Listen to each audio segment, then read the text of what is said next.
Well, it's another very warm welcome back, all my vintage dirt bike loving YouTube subscribers, and I hope you're all continuing to keep safe in these very uncertain times. Now, hopefully to try and keep up your interest in vintage dirt bikes until we get back on track again, I'm going to continue to scour my video archives for more classic machines from back in the day. So stay tuned for the next few minutes as we check out Jonathan Lusk's 1980 YZ465 Yamaha.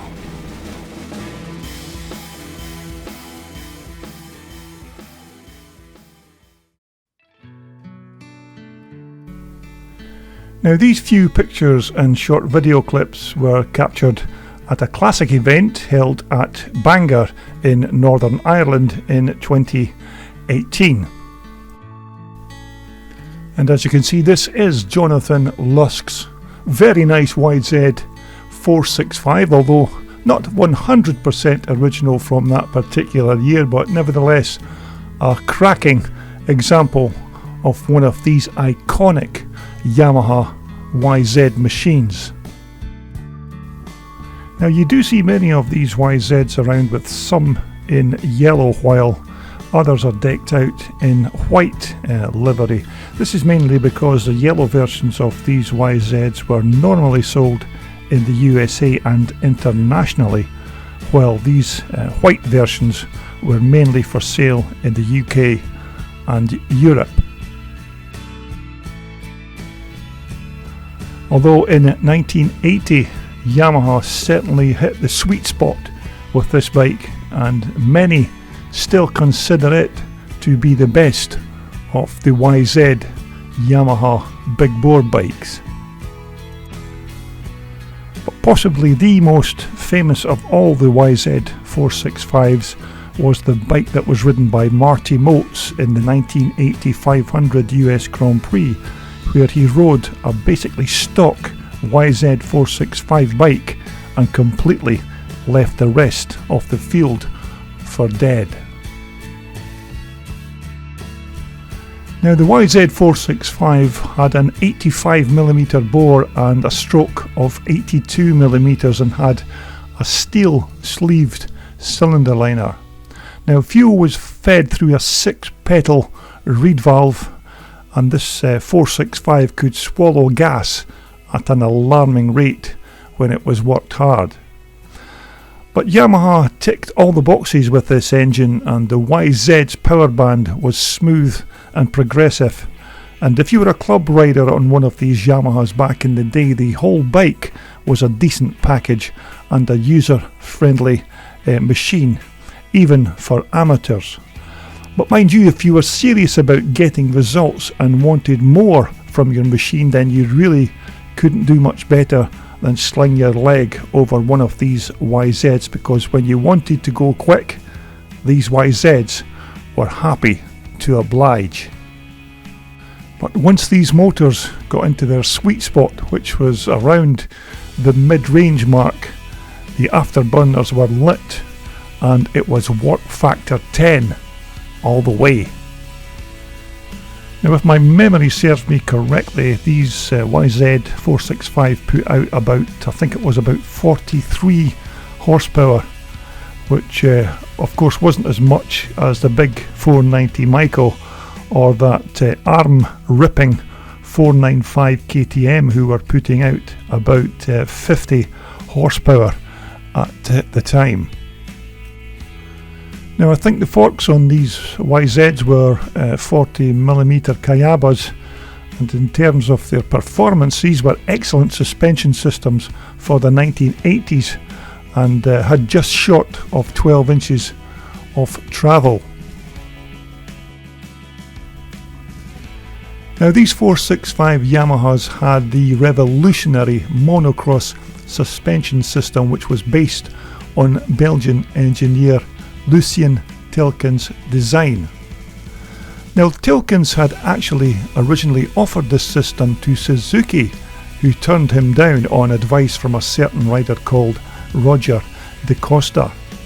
But this rear suspension system was revolutionary and it worked a treat, and was fully adjustable to suit just about every size and weight of rider, and you could tune it to whichever type of track conditions you came across. But for suspension systems for 1980, these were about the best you could buy.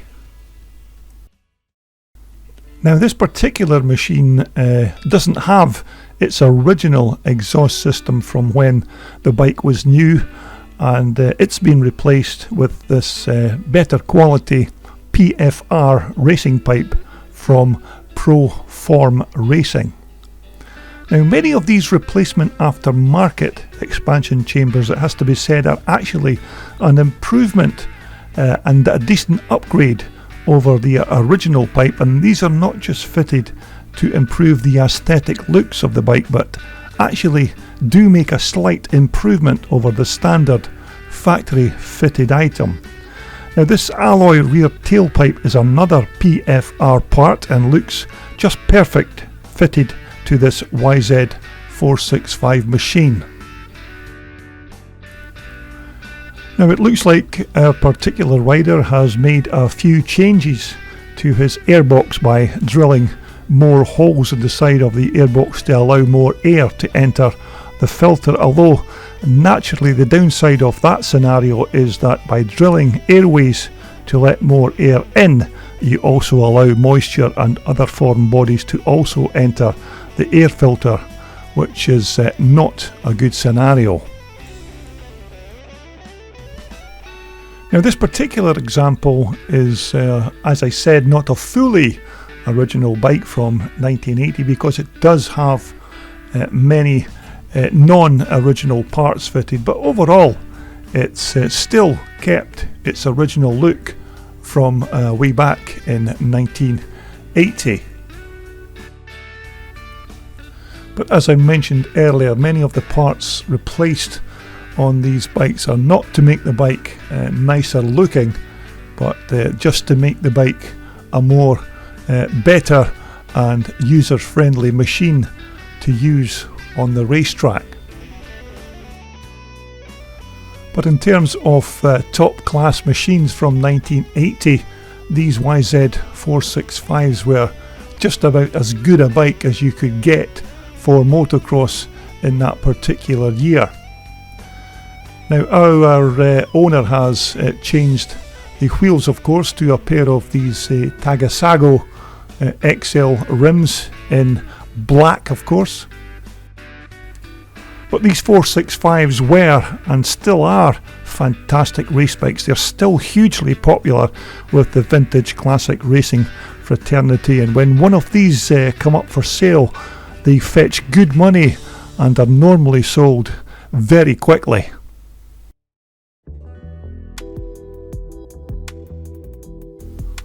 Now also unique to these 465s were these remote oil reservoirs or decarbon units, because it was named after the French inventor of the hydraulic shock absorber, Christian Boursier Decarbon. But with the rear shock tucked away from the cooling air, this little reservoir prevented the shock fading when things got hot. But this was a well-proven system and really worked a treat in a true racing situation. Now, twin leading shoe front brakes on our machine, of course, but until the coming of hydraulic disc brakes to motocross machines, these drum brakes on this YZ465 were reputably the best brakes in motocross for 1980. But you'd be very hard pressed to find a rider who has raced one of these 465s tell you anything different other than they were just fantastic all-round good quality race bikes and did everything it said on the tin.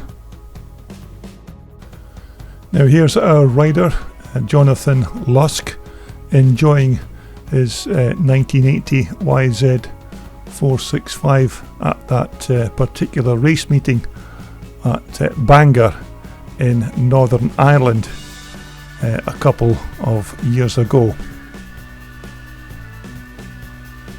So there you have it, another good old-fashioned classic from 1980. That's Jonathan Lusk's YZ465 Yamaha.